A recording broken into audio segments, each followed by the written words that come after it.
نحمد ونصلي على رسول الكريم أما بعد وآتوا النساء صدقاتهن نحلة وقال رسول صلی اللہ علیہ وسلم خیرکم خیرکم انا خیرکم لأہلہ۔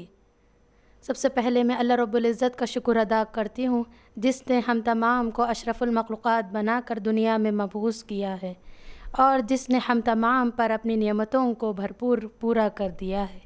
اس کے بعد لاکھوں کروڑوں درود و سلام جناب محمد صلی اللہ علیہ وسلم پر، جس کو اللہ رب العزت نے ایک بہترین تاجر بنا کر بھیجا ہے، جس کو اللہ رب العزت نے ہمارے یہاں پر ہماری طرف ایک بہترین باپ بنا کر بھیجا ہے۔ جس طرح سے اللہ رب العزت ہم تمام کے یہاں پر رسول صلی اللہ علیہ وسلم کو ایک بہترین پڑوسی بنا کر بھیجا ہے، وہ رسول صلی اللہ علیہ وسلم جو امام الانبیاء ہے۔ السلام علیکم ورحمۃ اللہ وبرکاتہ، جس کا ترجمہ یہ ہے سلامتی ہو آپ پر اور اللہ کی رحمت ہو اور اس کی برکتیں ہوں۔ آج ہم یہ باتیں معلوم کریں گے کہ اسلام نے بیوی کو کیا مقام دیا ہے، جب وہ بیٹی سے ماں بنتی ہے، جب وہ بیٹی سے بیوی بنتی ہے، اس کا کیا مقام ہے۔ اسلام نے عورت کو ہر ایک مرحلے پر ایک مقام پر ایک مرتبہ دیا ہے۔ تو آئیے بہنوں، آج ہم اسلام کی نظر سے رسول صلی اللہ علیہ وسلم کی احادیث کے ذریعے ہم تک جو باتیں پہنچی ہے، اللہ کے رسول صلی اللہ علیہ وسلم کی زندگی، ازواجی زندگی سے ہم تک جو احادیث پہنچی ہے اس پر نظر ڈالتے ہیں کہ رسول صلی اللہ علیہ وسلم نے اور اللہ رب العزت نے بیوی کا اسلام میں کیا مقام بتایا ہے۔ ہم جب سب سے پہلے بیوی کا انتخاب کیسے کرتے ہیں، اللہ کے رسول صلی اللہ علیہ وسلم نے اپنی احادیث مبارکہ میں سب سے پہلے ہمیں بتا دیا ہے، جب تم کسی کے گھر پر جاؤ تو 4 چیزوں کے بارے میں تم ان سے دریافت کرو، یعنی جب تم کسی عورت سے نکاح کرنا چاہتی ہو تو 4 چیزوں کا خیال کرو۔ کتنی چیزوں کا خیال کرو؟ 4 چیزوں کا تم لوگ خیال کرو۔ بیوی اگر تم چاہتے ہو، کسی کو اپنے گھر کی بہو بنانا چاہتے ہو، اپنے بیٹے کے لیے صحیح عورت تلاش کرنا چاہتے ہو، اپنے بیٹے کے لیے ایک نیک صالح بیوی چاہتے ہو، تو 4 چیزوں میں سے اپنی بیوی کے لیے یا اپنی بہو کے لیے انتخاب کریے۔ حدیث میں 4 چیزیں یہ بتائی ہے۔ سب سے پہلے جب تم کسی کے یہاں پر جاؤ تو پہلی بات یہ بتائی کہ تم اس کی خوبصورتی کو دیکھو۔ دوسری بات حدیث میں بتائی کہ تم جو ہے اس کے حسب و نسب کو دیکھو، یعنی اس کا خاندان، یعنی اس کا خاندان، یعنی اس کا قبیلہ، یعنی اس کے رشتہ دار، یعنی اس کے دوست و احباب کس طرح سے ہے، یعنی جو بچی کے یہاں پر، جو بچی آپ کے گھر پر دلہن بن کر آ رہی ہے، آپ کی بیوی بن کر آ رہی ہے، آپ کی بیٹی یعنی بہو بن کر آ رہی ہے، تو وہ کیسے رہتی ہے۔ دوسرا والا کیا ہے بہنوں کہ آپ اس کا نسب و خاندان دیکھیں۔ تیسرا والا مال و دولت کو دیکھیں۔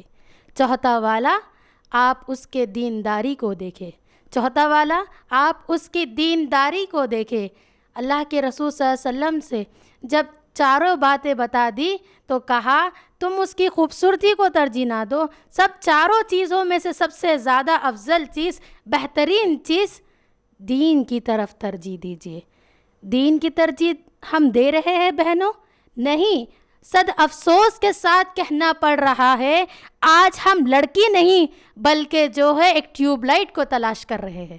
آج ہم ایک بہو نہیں بلکہ ایک ٹیوب لائٹ کو تیار کر رہے ہیں، ٹیوب لائٹ کی تیاری میں ڈھونڈ رہے ہیں۔ آپ اپنے بیٹے کے لیے جب بھی کسی رشتہ لگانے والے سے پوچھتی ہے تو سب سے پہلے آپ اس سے پوچھتی ہے کیا جو لڑکی میرے بیٹے کی بیوی بن کر آنے والی ہے کیا وہ خوبصورت ہے، دکھنے میں وہ کیسی دکھتی ہے، کیا وہ لمبی اور گوری ہے۔ آپ بیٹے کے لیے دلہن ڈھونڈ رہے ہیں یا کوئی اور چیز، کوئی سامان خرید رہے ہیں۔ یاد رکھیں اللہ رب العزت نے ہر کسی کا چہرہ بنایا ہے۔ اللہ رب العزت رحمان ہے تو رحیم ہے، قہار ہے۔ اللہ رب العزت اسی طرح سے المصور بھی ہے۔ بہنوں یاد رکھیے، کسی بھی ماں باپ نے اپنی بیٹی کا شکل نہیں بنایا، شکل بنانے والا المصور ہے، یعنی اللہ رب العزت ہے۔ جب آپ کسی کے گھر پر رشتہ لے کر جاتے ہیں تو آپ اس کی شکل و صورت کی طرف نہیں، اس کے خاندان کی طرف نہیں. آج ہم کیا کرتے ہیں؟ بچی کے خاندان کو کیسے دیکھتے ہیں؟ بچی کے خالہ پڑے ہوئے ہیں، بچی کے خالو پڑے ہوئے ہیں، بچی کا بھائی کہاں پر رہتا ہے، بچی کا بھائی کتنا کماتا ہے، بچی کے باپ کا گورنمنٹ جاب ہے، بچی کے باپ کا ذاتی گھر ہے. آپ یہ چیزوں کو ترجیح دے رہے ہیں. باؤں میری بہنوں، آپ کو وہ چیزوں پہ ترجیح نہیں دینا ہے، بلکہ ایسی بہو لے کر آنا ہے جو آپ کے گھر کو جنت بنا سکے، نہ کہ جہنم بنا سکے، جو آپ کے بیٹے کو جنت میں لے جانے کا ذریعہ بنے، نہ کہ جہنم. اسی طرح سے تیسری بات، ہم مال و دولت کو ترجیح دے رہے ہیں. کس چیز کو ترجیح دے رہے ہیں میری بہنوں؟ مال و دولت کو ترجیح دے رہے ہیں. کیسے؟ جب آپ کسی بیٹی کا اپنے بیٹے کے لیے رشتہ کرتے ہیں تو سب سے پہلے آپ کیا پوچھتے ہیں کہ آپ کے خاندان والوں کا کتنا پراپرٹی ہے، کتنی جائیداد ہے. جب اس کا نکاح ہو جاتا ہے، شادی خانے میں ہو یا اپنے رشتہ داروں سے ملانے کا وقت آتا ہے تو آپ کہتے ہیں میری بہو کے جو والد ہیں ان کا کئی بڑا کاروبار ہے، میری بہو کا جو رشتہ دار ہے وہ کئی پیسے والے ہیں، میری جو بہو ہے اس کے لیے کئی مال و دولت کا انتظام کرنے والا والد ہے. آپ یہ بیٹی ڈھونڈ رہے ہیں، جو بیٹی کو آپ اپنے گھر بہو بنا کر لے کر آ رہے ہیں، کیا اسے اپنے بیٹے سے خرید رہے ہیں؟ اپنے بیٹے کو بیچ کر آپ اپنی شان کو آگے بڑھا رہے ہیں. اس طرح سے مت کیجیے. اسی طرح سے چوتھی چیز، دینداری کو رغبت دیجیے. آج ہمارے معاشرے میں یہ تینوں چیزوں کی تلاش کی جا رہی ہے، لیکن دینداری کی طرف ترجیح نہیں دی جا رہی ہے، جس کی وجہ سے آج امت محمدیہ میں جتنے بھی طلاق ہو رہے ہیں، جتنے بھی فساد ہو رہے ہیں، جتنے بھی خلا ہو رہے ہیں، جتنے بھی گھروں سے بے گھر عورتیں ہو رہی ہے، صرف ایک ہی وجہ ہے، صرف ایک ہی وجہ ہے کہ آپ نے اپنی بیٹی کو دین کی طرف ترجیح نہیں دی. آپ نے اپنی بیٹی کو کبھی یہ نہیں سکھایا کہ وہ اپنے ماں باپ کے ساتھ جیسا سلوک کرتی ہے اپنے شوہر کے ماں باپ کے ساتھ ہی اسی طرح کا سلوک کرے. بس یہی دماغوں میں ڈال دیا کہ اگر تیرے ساس کچھ کہہ دے تو اس کا پلٹا کر جواب دے دینا. اس طرح سے بہنوں، اگر آپ اپنی بیٹیوں کو نصیحت کریں گے، آپ اپنی بیٹیوں کو وصیت کریں گے کہ آپ جس گھر پر دلہن بن کر جا رہی ہو، آپ جس گھر پر بیوی بن کر جا رہی ہو، وہاں کے گھر کو آپ کو جنت بنانا ہے، نہ کہ جہنم بنانا ہے. یہ چار چیزوں میں سے آپ کو ایک طرف کی چیز کی ترجیح دینا ہے، وہ ہے دینداری. اس کے بعد اب دیندار لڑکی مل گئی یا جو ہے ان تینوں میں سے اللہ کے رسول صلی اللہ علیہ وسلم نے فرمایا اگر کسی کو دینداری کے ساتھ یہ تینوں چیزیں مل گئی اس کے لیے سونے پہ سہاگا ہو گیا. بیوی آپ کی خوبصورت بھی ہے، بیوی آپ کی خوبصورت بھی ہے، اور اس کا خاندان بھی صحیح ہے، دیندار خاندان ہے، اور وہ مال و دولت میں بھی بہت ہی زیادہ بلند ہے، دینداری میں بھی دین کو پھیلانے کا کام کرتی ہے، دین کو آگے بڑھانے کا کام کرتی ہے، تو یہ آپ کے لیے سونے پہ سہاگے کے مانند ہے. اسی طرح سے دوسری بات، بیوی کو اسلام نے بہت مرتبہ دیا ہے. جب آپ یہ چاروں چیزوں کے بعد بیوی کا انتخاب کرنا چاہتے ہیں تو اس کے بعد اللہ کے رسول صلی اللہ علیہ وسلم سے ایک شخص نے پوچھا کہ اللہ کے رسول صلی اللہ علیہ وسلم، جب ہم ایک بیٹی کا رشتہ کرنے جاتے ہیں تو کیا ہم اس کی اجازت لیں؟ تو اللہ کے رسول صلی اللہ علیہ وسلم سے جب اس آدمی نے پوچھا کیا ہم اس کی اجازت لیں، اللہ کے رسول صلی اللہ علیہ وسلم نے کہا آپ اس کی اجازت لینا ہے. اگر وہ سیبہ ہو یعنی بیوہ ہو تو بھی اس کی اجازت لینا ہے، اگر وہ باکرہ یعنی ان میرڈ یعنی جس کی شادی نہ ہو اس کی بھی اجازت لینا ہے. اس شخص نے کہا اللہ کے رسول صلی اللہ علیہ وسلم، باکرہ یعنی ان میرڈ یعنی جو شادی نہ ہو، جس کی شادی نہ ہو، ابھی وہ کنواری ہی ہے، اس کی اجازت کیسے معلوم ہوگی؟ اللہ کے رسول صلی اللہ علیہ وسلم نے فرمایا اس کی خاموشی اس کی اجازت ہے. آج ہم خاموشی اختیار کر رہے بہنوں؟ نہیں، ہرگز نہیں. آج ہم اپنے ماں باپ کے دل کو اتنا بے چین کر دے رہے جب آپ کو معلوم ہوتا کہ آپ کے ماں باپ کے پاس ایک تصویر آئی ہے، لڑکے کے بارے میں آیا ہے، تو آپ لوگ کیا کرتی؟ خاموشی اختیار نہیں کرتی، بلکہ اپنے والدہ سے کہتی ایک مرتبہ کا تو فوٹو دکھاؤ، ایک مرتبہ پہلے مجھے فوٹو تو دکھا دو۔ اگر اسے داڑھی وغیرہ ہو تو انکار کر دیتی، سنت رسول صلی اللہ علیہ وسلم کو انکار کر دیتی، کہتی ہے میں جو ہے اس داڑھی والے سے شادی نہیں کروں گی۔ اسی طرح سے جب وہ اپنے ماں باپ سے کہتی ہے کہ مجھے میرا لائف پارٹنر مجھے ہی چوز کرنا ہے، یاد رکھو بہنوں، اپنی مائیں، اپنے جو والدین ہیں آپ کو گڑھے میں ڈالنے کی کوشش نہیں کر رہی، آپ کو ایک اچھا بہترین ہمسفر ڈھونڈ کر دے رہی ہے۔ آپ کو صرف حدیث میں یہ بتایا گیا ہے آپ کو صرف اجازت کے لیے خاموش رہنا ہے یا جو ہے مسکرانا ہے، اتنا ہی کافی ہے۔ لیکن ہماری بہنیں ان تصویر کو دیکھتی ہے، اس کے بایو ڈیٹا کو دیکھتی ہے، اس کا تعارف دیکھتی ہے، یہاں تک کہ کچھ عورتیں ایسی ہیں، کچھ بیٹیاں ایسی ہیں، کچھ مائیں ایسی ہیں، ارے تم دونوں میں ملاپ ہونے کے لیے تم لوگ ایک دوسرے کا رابطہ کرنے کے لیے نمبرز لے لو۔ اللہ کے رسول صلی اللہ علیہ وسلم نے فرمایا جو عورت ابھی وہ محرم نہیں بنا آپ کا، جیسے ہی آپ کی اجازت مل جاتی ایک دوسرے کو معلوم کرنے کے لیے، ہمارے بڑے بھی اتنے ہی ہو گئے، ہماری بچیاں بھی بے حیا ہو گئی۔ جیسے ہی ان کے یعنی بات تھوڑی سی پکی ہو جائے تو وہ ایک دوسرے کو جاننے کے لیے ان کے بڑے بھی انہیں آگے کرتے ہیں اور وہ بھی آگے بڑھتے ہیں کہ ایک دوسرے کو جاننا ضروری ہے۔ اب تک آپ ان کے نکاح میں نہیں آئے، وہ آپ کے نکاح میں نہیں آئے، جب تک آپ دونوں کا نکاح نہیں ہو جاتا، جب تک آپ ایک دوسرے کے لیے غیر محرم ہی ہے۔ اللہ کے رسول صلی اللہ علیہ وسلم نے فرمایا جو کوئی عورت، جو کوئی مرد ایک دوسرے سے باتیں کرتے ہیں، ایک دوسرے سے خلوت میں ملتے ہیں، اللہ کے رسول صلی اللہ علیہ وسلم نے انہیں پیٹ میں پیپ بھرنے سے تشبیہ دیا گیا ہے۔ اگر آپ کے سامنے خون کا کٹورا لا کر رکھ دی تو آپ پینا پسند کریں گے؟ اگر آپ کے سامنے پیپ کا کٹورا لا کر پیش کر دے، پینے کو کہے تو آپ پینا پسند کریں گے؟ میری بہنوں، آج جو فتنے، جو فساد، جو خرابیاں جو معاشرے میں ہماری بہنیں اور ہماری مائیں مصیبتوں کا شکار ہے، صرف یہ واٹس ایپ، فیس بک، انسٹاگرام، یہ سب سوشل میڈیا ہی کے ذریعے ہماری مائیں اور بہنیں اتنی زیادہ خراب ہو رہی ہے۔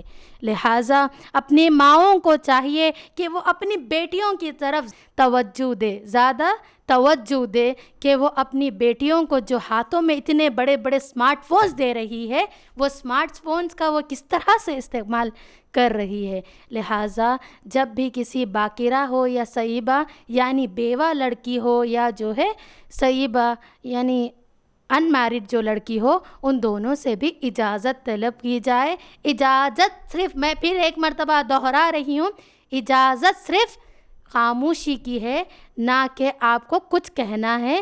ہمارے جو ماں باپ ہیں ہمارے حق میں صحیح فیصلہ کرنے والے ہیں۔ اسی طرح سے اللہ کے رسول صلی اللہ علیہ وسلم نے فرمایا دوسری بات کہ جب آپ نکاح کے لیے عورت کو تلاش کر لو، ان سے اجازت لے لو، تو تیسری چیز جو عورت یعنی بیوی کا مقام میں دیا ہے کہ وہ ان کو جو ہے حق مہر ادا کرو۔ حق مہر ادا کرو۔ حق مہر کیا ہے؟ جو ایک مرد اپنی بیوی کو دیتا ہے، کیا مہر دیتا ہے؟ اللہ کے رسول اللہ تعالیٰ نے قرآن مجید میں فرمایا تم اپنی بیویوں کو مہر دو اور انہیں مہر کا ذریعہ حلال بنوا لو۔ جیسے کہ آج ہمارے معاشرے میں کہیں پر بھی کدھر بھی مہر کا تذکرہ ہی نہیں ہوتا۔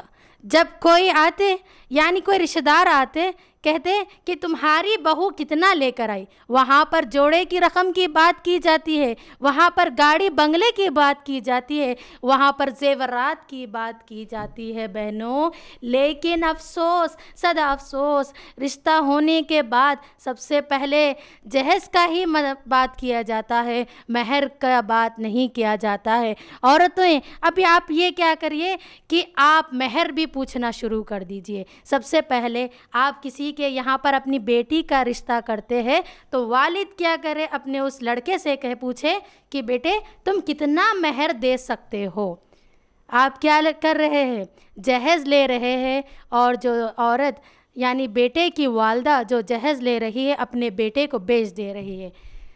ایک شعر کہنا چاہتی ہوں، عجیب ماجرا ہے حضرات ذرا دیکھیے، یعنی ہر کوئی جو چیز پوچھے دے رہے، گاڑی کے طور پر، پیسوں کے طور پر، زیورات کے طور پر، بنگلے کے طریقے پر، یعنی جو کچھ داماد اگر منہ کھول کر مانگے اس کا منہ بند کرنے کے لیے باپ اپنی جائیداد، اپنی زمین کو بھی بیچ دے رہا ہے، یعنی جو کچھ اس کے پاس ہے وہ بیچ کر اپنی بیٹی کے لیے ایک دولہا تلاش کر رہا ہے۔ تو کسی شاعر نے کیا ہی خوب کہا، عجیب ماجرا ہے حضرات ذرا دیکھیے، عجیب ماجرا ہے حضرات ذرا دیکھیے، داماد مانگتا ہے خیرات دیجیے۔ ان لوگوں کو ہم جو ہے، ایسے لوگوں کو ہم بھی ان کو جہیز کے وقت اگر ہمیں معلوم ہو کہ وہ لوگ بچیوں سے جہیز لے رہے ہیں تو ہمیں بھی چاہیے کہ ان کی غیرت کے واسطے انہیں شرم آنے کے لیے ہمیں ایک 500 روپے نکال کے دے دینا چاہیے کہ ہم جو ہے اتنے زیادہ وہ ہو گئے کہ ہمارے لیے کوئی 500 روپے دے رہا ہے۔ تو آپ ان کو بتائیے کہ عورت بچیوں کی طرف سے آپ کچھ نہ لیجئے۔ اللہ کے رسول صلی اللہ علیہ وسلم نے جوڑے کی رقم لینے سے انکار کر دیا، یعنی جو لڑکی کے والدین ہیں ان کو تکلیف نہ دے۔ اسی طرح سے رسول صلی اللہ علیہ وسلم نے فرمایا تیسری مرت کہ آپ عورتوں کے ساتھ اچھا سلوک کریں۔ پہلی چیز تو آپ کو بتا دیا کہ نکاح کے وقت چاروں چیزوں کا انتخاب کرے۔ دوسری چیز آپ کو یہ بتا دیا جو اجازت ہو وہ کیسی ہونی چاہیے، خاموشی کی اجازت ہونی چاہیے۔ جو تیسری چیز آپ کو بتائی گئی ہے وہ جہیز کی بات نہیں بہنوں کہ بیٹے کے لیے کیا دے رہے، تیسری جو بات رہیں گی وہ بات کیا رہیں گی، حق مہر بیٹا جو ہے کتنا ادا کر رہا ہے۔ مہر بہت ہی زیادہ ضروری ہے۔ اللہ کے رسول صلی اللہ علیہ وسلم کے پاس ایک آدمی آئے اور کہنے لگے، اللہ کے رسول صلی اللہ علیہ وسلم میں اس خاتون سے نکاح کرنا چاہتا ہوں۔ اللہ کے رسول صلی اللہ علیہ وسلم نے فرمایا تمہیں اسے کچھ مہر کے طور پر دینا ہوگا۔ اللہ کے رسول صلی اللہ علیہ وسلم کے کہنے پر اس نے کہا، اللہ کے رسول صلی اللہ علیہ وسلم میرے پاس حق مہر ادا کرنے کے لیے کوئی چیز نہیں ہے۔ اللہ کے رسول صلی اللہ علیہ وسلم نے کہا جاؤ اور اپنے گھر میں کوئی چیز تلاش کر لے کر آؤ اور اپنی بیوی کو اس کا مہر ادا کر دو۔ جب وہ آدمی اپنے گھر گیا، تلاش کرنے لگا، واپس آیا، کہنے لگا اللہ کے رسول صلی اللہ علیہ وسلم میرے گھر پر کچھ نہیں ہے جو میں اپنی بیوی کو کچھ دوں۔ اس آدمی کے کہنے پر رسول صلی اللہ علیہ وسلم نے کہا ایک لوہے کی ہی کیوں مانند لوہے کی انگوٹھی ہی کیوں نہ ہو، لوہے کی انگوٹھی ہی کیوں نہ ہو، تم اس کا حق مہر ادا کر دو۔ تو اس آدمی نے کہا اللہ کے رسول صلی اللہ علیہ وسلم میرے پاس لوہے کے انگوٹھی کے مانند دینے کے بھی پاس بھی استطاعت نہیں ہے۔ جب اللہ کے رسول صلی اللہ علیہ وسلم نے یہ سنا تو اس آدمی سے کہا کیا تمہیں قرآن کی کچھ صورتیں یاد ہے، کچھ آیتیں یاد ہے؟ اس آدمی نے کہا مجھے فلاں آیتیں یاد ہے۔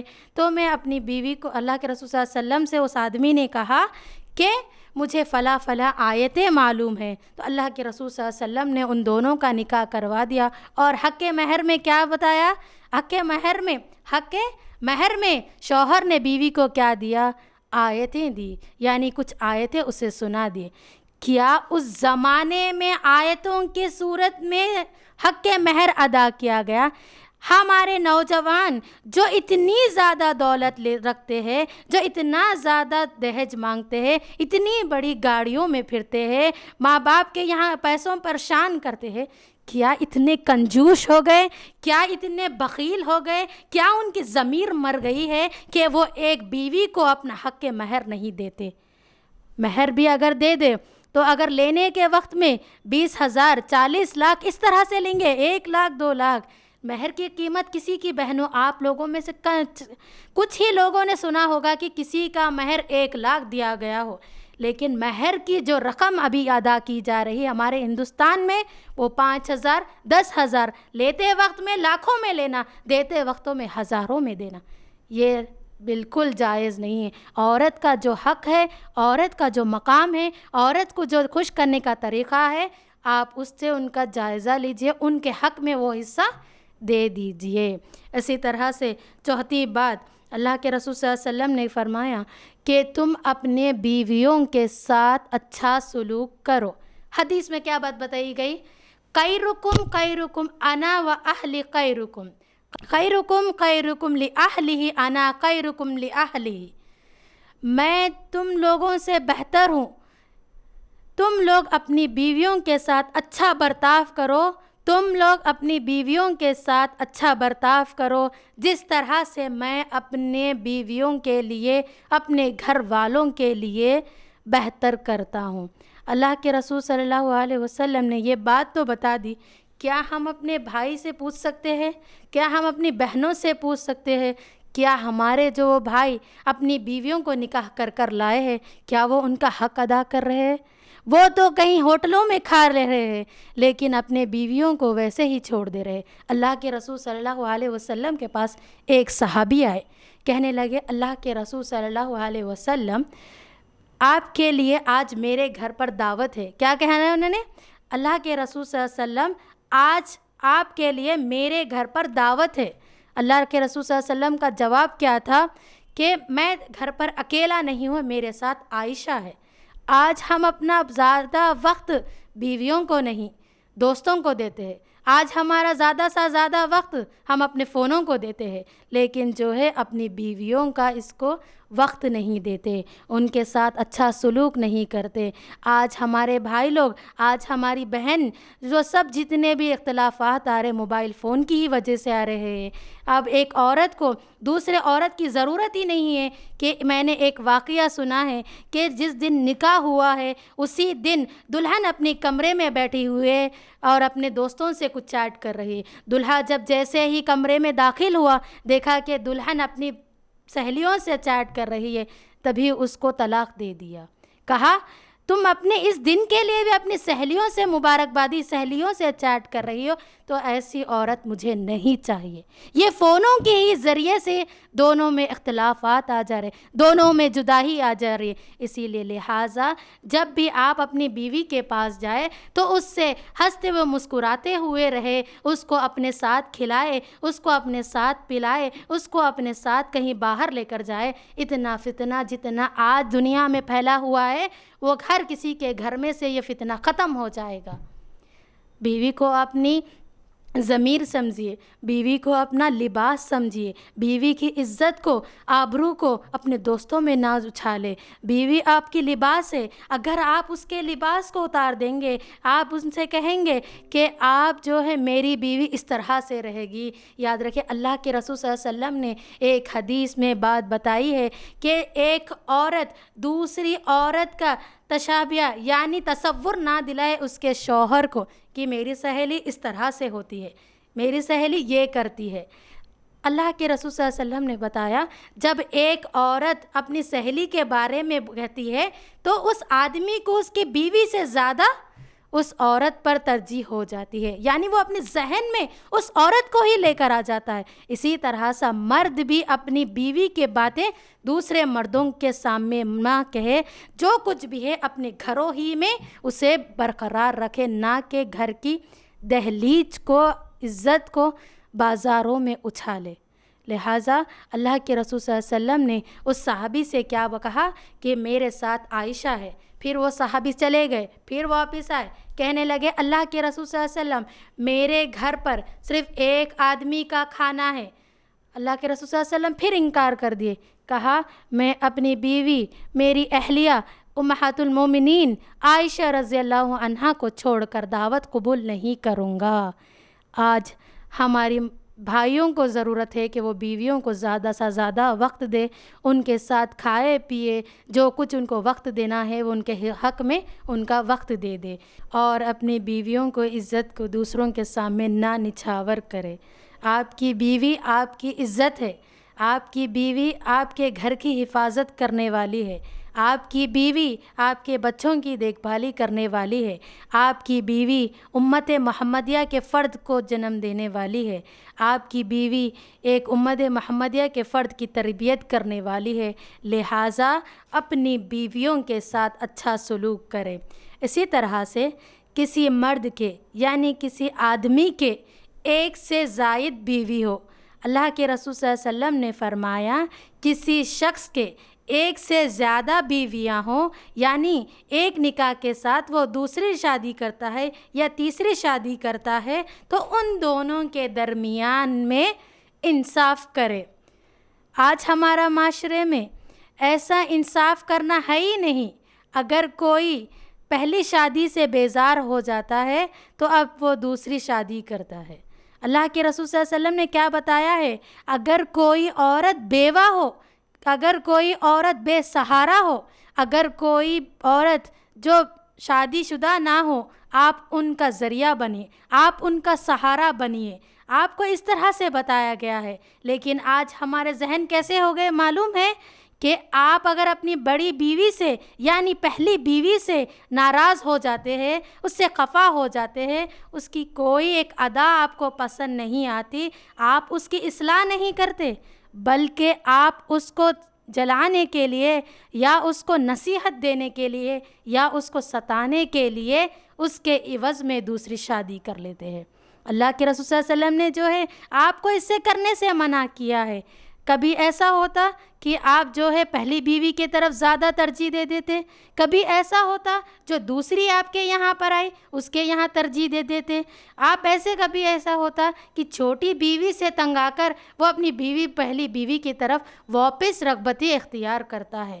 آپ بس اپنے شوق کو پورے کرنے کے لیے یا ایک دوسرے میں نااتفاقی پیدا کرنے کے لیے، اپنی بیوی کو سبق سکھانے کے لیے، اس کو تکلیف دینے کے لیے دوسری شادی نہیں کر سکتے، بلکہ آپ کے پاس پہلی بیوی اور دوسری بیوی کو پالنے کی استطاعت ہو تبھی آپ جو ہے ان سے نکاح کیجئے، کیونکہ اللہ کے رسول صلی اللہ علیہ وسلم نے فرمایا قیامت کے دن ایک آدمی ایسا آئے گا جس کے کندھا یعنی ایک طرح کا حصہ جھکا ہوا آئے گا۔ فرمایا کہ وہ آدمی کون ہے؟ جو اپنی ایک بیوی نہیں بلکہ بیویوں میں نااتفاقی یعنی انصاف نہیں کرتا۔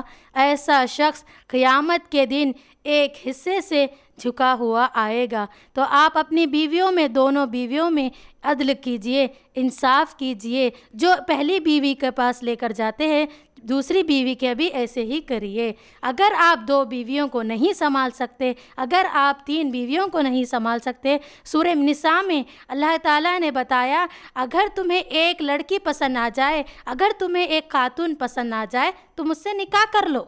اگر تم ایک کے بعد 2 سے شادی کرنا چاہتے ہو، 3 سے شادی کرنا چاہتے ہو، 4 سے شادی کرنا چاہتے ہو تو تم نکاح کرو، مگر کب؟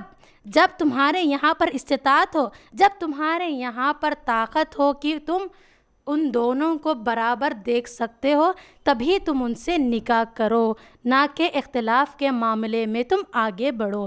آج ہمارے معاشرے میں کئی لوگ اس میں ہی ڈوبے ہوئے ہیں، اپنے بیویوں کو صحیح نہیں دیکھ رہے ہیں۔ تو آپ ایسی شادیاں مت کریے، ایک ہی بیوی کو شادی میں رکھیے، جس طرح سے اللہ کے رسول صلی اللہ علیہ وسلم حضرت خدیجہ رضی اللہ عنہا کی زندگی تک دوسری شادی نہیں کی ہے۔ اسی طرح سے بیویوں کے موت کے بعد اگر آپ کی بیوی انتقال کر گئی اس سے وفا کیجئے۔ کیسے؟ اللہ کے رسول صلی اللہ علیہ وسلم کی سب سے بڑی بیوی یعنی خدیجہ رضی اللہ عنہا جب انتقال کر گئی اللہ کے رسول صلی اللہ علیہ وسلم ان کی سہیلیوں کے ساتھ بھی اچھا برتاؤ کرتے تھے۔ جب بھی کچھ بھی گھر پر گوشت کا ذبح ہوتا، یعنی کسی بکرے کو، کسی جانور کو ذبح کر جاتا، کسی جانور کو ذبح کیا جاتا، تو اللہ کے رسول صلی اللہ علیہ وسلم خدیجہ رضی اللہ عنہا کے سہیلیوں کو میں بانٹ دیتے تھے۔ حضرت عائشہ رضی اللہ عنہا فرماتی ہے، میں نے خدیجہ رضی اللہ عنہا کو نہیں دیکھا مگر مجھے ان سے تھوڑی سی حسد تھی کہ اللہ کے رسول صلی اللہ علیہ وسلم حضرت خدیجہ رضی اللہ عنہا کو بہت یاد کرتے ہیں، اور جب بھی گھر پر گوشت ہوتا تو خدیجہ رضی اللہ عنہا کے سہیلیوں میں تقسیم کرتے۔ تو بیوی کے وفات کے بعد اللہ کے رسول صلی اللہ علیہ وسلم نے خدیجہ رضی اللہ عنہا کے سہیلیوں کو یاد رکھا۔ لیکن آج ہمارے معاشرے میں کیا کرتے ہیں معلوم؟ بیوی جیسے انتقال کر جاتی ہے، اس کے باپ اپنے بچوں کو بھول جاتا ہے۔ بہت ہی کم ہی ایسے باپ ہیں جو اپنی بیوی کے انتقال کے بعد اولاد کو اپنے سینے سے لگا کر رکھتی ہے، دوسری اگر وہ شادی کر لے نانی یا دادی کے حوالے کر دیتے ہیں۔ ایسا نہیں کرنا چاہیے۔ ماں اگر انتقال کر جائے، بیوی اگر انتقال کر جائے، بچوں کے ساتھ وفا کرنا ہے۔ اسی طرح سے جب آپ اپنی بیوی کو کھو دیتے ہیں، یعنی آپ کی بیوی کا انتقال ہو جاتا ہے، بعض ایسے مرد ہوتے ہیں جو ان کے بیوی کے ماں باپ کو بھی بھول جاتے، کہتے ہیں بیوی ختم رشتہ ختم۔ کیا کہتے ہیں؟ بیوی ختم، آپ لوگوں سے رشتہ ختم، آپ لوگوں سے ناتا ختم، اب مجھے نئی والی دلہن مل گئی ہے۔ لہٰذا اللہ کے رسول صلی اللہ علیہ وسلم کے طریقے سے، اللہ کے رسول صلی اللہ علیہ وسلم کے بیہیویئر سے، اللہ کے رسول صلی اللہ علیہ وسلم ہمارے لیے ہر چیز میں ایک نمونہ بن کر آئے ہیں۔ لہٰذا اپنی بیویوں سے حسن سلوک کریں، ان سے وفا کریں، ان کی موت کے بعد بھی۔ اسی طرح سے ایک واقعہ بتانا چاہتی ہوں، کس طرح سے بیوی کے صبر سے اللہ رب العزت نے انہیں جنت دی ہے۔ ام سلیم رضی اللہ عنہا یہ ایک صحابی ہے جنہوں نے اسلام قبول کرے۔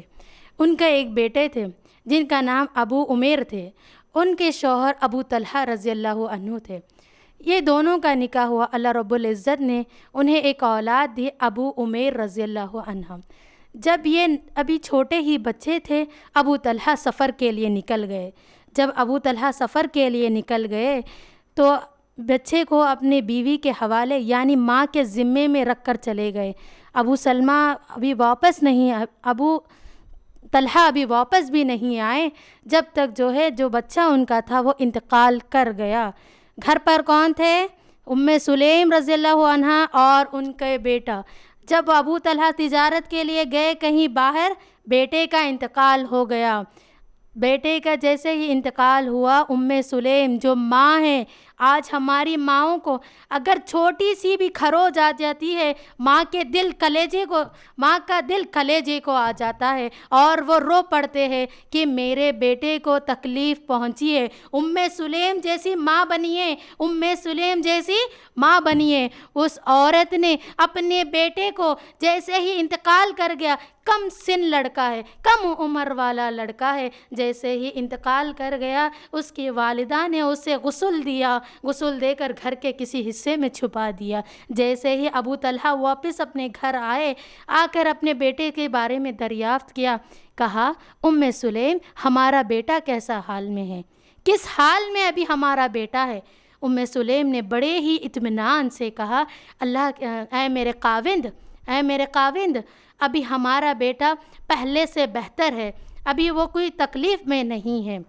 ام سلیم رضی اللہ عنہ ابو طلحہ کی خدمت کرے۔ ام سلیم رضی اللہ عنہ نے ابو طلحہ کو کھانا کھلایا، ان کے ساتھ رات میں رہے۔ جب وہ تہجد کے لیے نماز پڑھنے کے لیے اٹھے، جب ابو طلحہ سے پوچھا، اے میرے خاوند، آپ سے میں کچھ پوچھنا چاہتی ہوں۔ ام سلیم کی یہ بات سن کر ابو طلحہ نے کہا، فرمائیے آپ کیا کہنا چاہتی ہے؟ ام سلیم نے ان سے ڈائریکٹ بات نہیں بتا دی، کہا ابو طلحہ اگر مجھے کسی نے کوئی زیور کی طور پر یا پیسے کی طور پر یا کوئی چیز مجھے دی ہو، اگر وہ واپس لینا چاہ رہے ہو تو میں کیا انہیں واپس دے دوں؟ تو ابو طلحہ نے کہا، ام سلیم یہ تو تمہارے پاس ان کی امانت تھی، زیور کے طور پر یا پیسوں کے طور پر آپ انہیں واپس کر دینا ہی بہتر ہے۔ تو سلیم رضی اللہ عنہ بڑی ہی اطمینانی سے کہنے لگی، اے میرے خاوند، اے ابو طلحہ، ہمارے یہاں پر اللہ نے جو نعمت ہمیں دی تھی، جو اللہ رب العزت نے ہمارے لیے ایک امانت دی تھی، اللہ کی امانت ہمارے یہاں تھی، اللہ نے اس امانت کو ہم سے لے لیا۔ جیسے ہی فجر کا وقت ہوا، ابو طلحہ رضی اللہ عنہ سیدھے ہی دوڑتے دوڑتے رسول صلی اللہ علیہ وسلم کے پاس گئے اور کہنے لگے، اللہ کے رسول صلی اللہ علیہ وسلم، میرے بیٹے کا انتقال ہو گیا۔ اللہ کے رسول صلی اللہ علیہ وسلم نے اس کی جنازے کی نماز پڑھائی، تدفین ہو گئی۔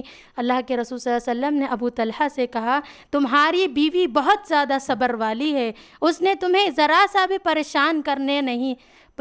بھی پریشان ہونے نہیں دیا، بیوی کا پورا مکمل حق ادا کرنے کے بعد ہی تم سے اس بات کو ظاہر کیا۔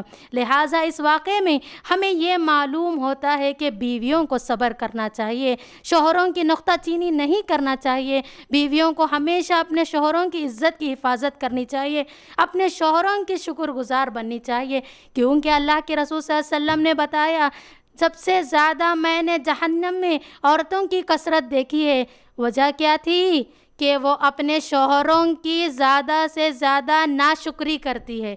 تو لہٰذا اپنے بیویوں کو چاہیے کہ وہ اپنے مردوں سے، اپنے شوہروں سے زیادہ کی چاہت نہ رکھے، بلکہ ان کو ہر وقت ان کو اپنا ساتھی سمجھے۔ ایک عورت، ایک مرد ایک دوسرے کے کاپی نہیں ہے بہنوں، ایک دوسرے کے جیروکس نہیں ہے بہنوں، بلکہ ایک عورت، ایک مرد ایک دوسرے کے لیے سہارا ہے۔ لہٰذا ہر کسی کو سلیم جیسے صبر والی عورت بننا چاہیے۔ اللہ رب العزت ہم تمام کو سلیم جیسے صبر عطا فرما، سلیم جیسی بیوی بننے کی توفیق عطا فرما۔ اللہ رب العزت جب ہمیں اولاد ہو، اگر اسے تکلیف پہنچے، سلیم جیسے صبر کرنے والے بنا دے۔ اسی طرح سے اللہ رب العزت نے کئی خواتین کے بارے میں بتایا ہے کہ انہوں نے اپنے شوہروں کی کس طرح سے مدد کی ہے۔ حضرت حفصہ رضی اللہ عنہ، حضرت اسماء رضی اللہ عنہ، یہ جو ہے اللہ کے رسول صلی اللہ علیہ وسلم کے بیٹی تھی، حضرت حفصہ رضی اللہ عنہ یہ اپنے خاوند ابو زبیر رضی اللہ عنہ کے ساتھ رہتی تھی۔ یہ اپنے خاوند ابو زبیر رضی اللہ عنہ کے ساتھ رہتی تھی۔ وہ مکے سے ہجرت کر مدینہ آ گئے تھے۔